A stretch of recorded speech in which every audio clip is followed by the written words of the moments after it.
শেষের দিক গত কয়েকটা ম্যাচে মনে হচ্ছে ওটা আস্তে আস্তে কি মনে হচ্ছে? শুরুতে আমি আসলে শুরুতে হচ্ছিল না, পরে আমি নিজে একটু ঘাবড়ে গেছিলাম। পরে কোচ আমার সাথে খুব পজিটিভিটি একটা মিটিং করে, সো আমার উপর বিশ্বাস রাখে, সাথে নাসু ভাই। সো বলে যে যত ম্যাচ খেলবা তোমার রিদমটা তত আসবে। সো ওইটা নিয়ে আমি প্র্যাকটিসে কাজ করতেছিলাম, বেশি বেশি করে নতুন বলে বোলিং করতেছিলাম। সো আলহামদুলিল্লাহ আবার ব্যাক চলে আসছে। ওইটা আসলে হচ্ছিল নাকি, কারণ ওইটা তো আপনার মানে একটা স্ট্রেংথের জায়গা, মানে পরে কি মানে ইয়া করে দেখছেন যে আসলে কেন হচ্ছিল? আসলে ইনজুরির পর থেকে এফোর্টটা একটু কম হচ্ছিল, যার কারণে একটু বডিটা আগে ফলো হয়ে যাচ্ছিল। সো এইটাই আমরা প্র্যাকটিসে করতেছিলাম তার জন্য। সেরা পারফরমেন্স পরে বের হয়ে আসলো আপনার থেকে? না, আল্লাহ যখন যেটা রিজিকে লিখে রাখছে সেটাই হবে। সো আগে পরে সেটা বিষয় না। একটু আগে পেলে কি চ্যাম্পিয়ন্স ট্রফি দলে পাঠিয়ে দিতে পারতেন না? জানি না, বাট আফসোস নাই, আল্লাহ হয়তো ভালো কিছু কপালে লিখে রাখছে ইনশাআল্লাহ। আপনারা টুর্নামেন্টের শুরুতে দল হিসেবে আপনারা যথেষ্ট ভালো, কিন্তু টুর্নামেন্টের শুরুতে কি এক্সপেক্ট করেছিলেন যে এখানে কম্পিটিশনের এই লেভেলে এসে আপনারা এখন সেকেন্ড পজিশনের জন্য ফাইট করবেন? টিম যেমনই হোক, প্রতিটা টিমই ভাবে যে আমরা সুপার ফোরে খেলবো। সো আমাদের ওই আত্মবিশ্বাস ছিল। সো আমরা আলহামদুলিল্লাহ সবাই ভালো খেলতেছে। একদিন হয়তো ব্যাটসম্যানরা বেশি ভালো খেলতেছে, একদিন হয়তো বোলাররা কিছু তাড়াতাড়ি অল আউট করে দিচ্ছে। সো এটা ভালো দিক। সো ইনশাল্লাহ আমার মনে হয় যে আমরা এইভাবে খেলতে থাকলে হয়তো নাম্বার দিয়ে যেতে পারবো। বলছিলেন যে এর আগে এক দেড় বছর আগে টানা ভালো বলিং করছে, হঠাৎ করে কিছুদিনের ছন্দ বদল, আবার এখন আবার একটা ভালো রিদম পাচ্ছে। এখন একদম মুখোমুখি চ্যাম্পিয়ন্স ট্রফি দেখলে সবারই একটা আলাদা এখন কি একটু খারাপ লাগছে না, বা একটু হতে পারতো বা খেলতে পারতো না না, আলহামদুলিল্লাহ খারাপ লাগতেছে না। আমি আলহামদুলিল্লাহ অনেক খুশি। সো আল্লাহ যেটা কপালে রাখছে সেটাই হবে, আল্লাহর উপরে অনেক ভরসা আছে। সো হ্যাপি আছি। না না, প্রথমে খারাপ খেলছে, এখন ভালো খেলতেছে, এই জন্য খুশি। আপনাদের সাইডের দিকে নিয়ে আপনার সাইডে পেমেন্ট নিয়ে বেশ মানে আলোচনা ছিল, মানে দুবার রাত্রি পরে আপনারা এই পেমেন্টের আলোচনা দ্বিতীয়তে ছিলেন, মানে এখন পেমেন্ট আপনি কি পেমেন্টের ইস্যুটা আসলেও কি বলবো। সো আমার মনে হয় উনি আজকে অনেক প্লেয়ারকেই দেওয়ার কথা। সো দেখা যাক, আজকে দিনটা পার হলে বুঝতে পারবো যে কতটা। হ্যাঁ, আমি টুর্নামেন্টের শুরুর আগে আলহামদুলিল্লাহ পাইছি। সো আপনি কি মানে সবাই স্যাটিসফাই করার ব্যাপার থাকে আপনার?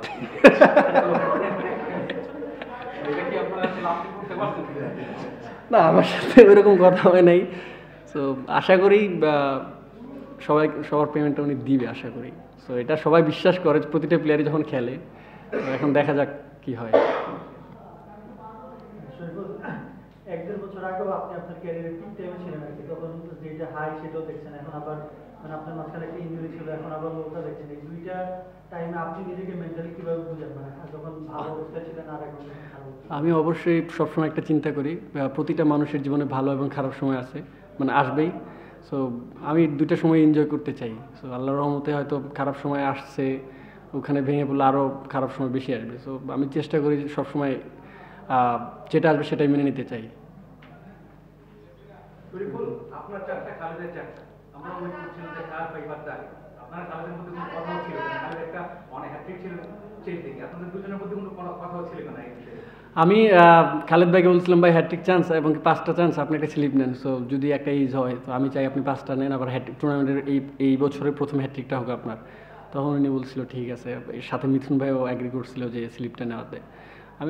আমার থেকে মনে হয় যে খালেদ ভাই যদি ওই ওভারে খেলাটা শেষ করতে তো আলহামদুলিল্লাহ খুব ভালো হতো, কারণ উনি টুর্নামেন্টের পুরো টুর্নামেন্টটা খুব ভালো বোলিং করতেছে। সো এই কারণেই। না, আসলে টিম ফার্স্ট, রান আউটটা করছি, পরে আমি নাও পাইতাম। সো এই কারণে আমি যেটা ছিল সেটাই করে ফেলছি। সামনে তো প্লে অফ ম্যাচ, আপনি ভালো করছেন, খালেদও ভালো শেপে আছে, তারপর আলিফও ভালো বোলিং করছে। এই ইউনিটটা আসলে প্লে অফে কতটা থ্রেট হতে পারে, বা আপনার টিমের বোলিংটা কি স্পেশালি যদি মূল্যায়ন করেন কেমন হবে?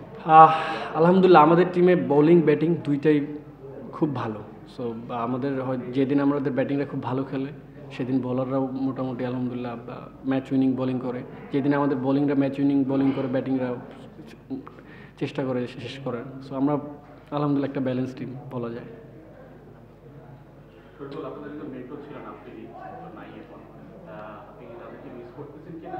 আরেকজন আপনাদের হোস্ট আছেন, সবাই নানাভাবে আপনাদেরকে প্রাণবন্ত রাখে, এটা কি আপনাদেরকে বাড়তি মোটিভেট করে? আসলে আমার এই পর্যন্ত হোস্টের সাথে কোনো দেখা ওইভাবে হয় নাই। আফ্রিদির সাথেও আমার মানে খালি হাই হ্যালো হয়েছে, আর কোনো কথা হয় নাই। সো এইটাই বাস্তব। আর আমি আসলে মনে করি না যে একটা হোস্ট কোনো প্লেয়ারকে চাঙ্গা করে, সো এই কারণে। না না না পরিবারের কারণে নাকি যে না না না পরিবারের কারণে না আমার। Thank you so much.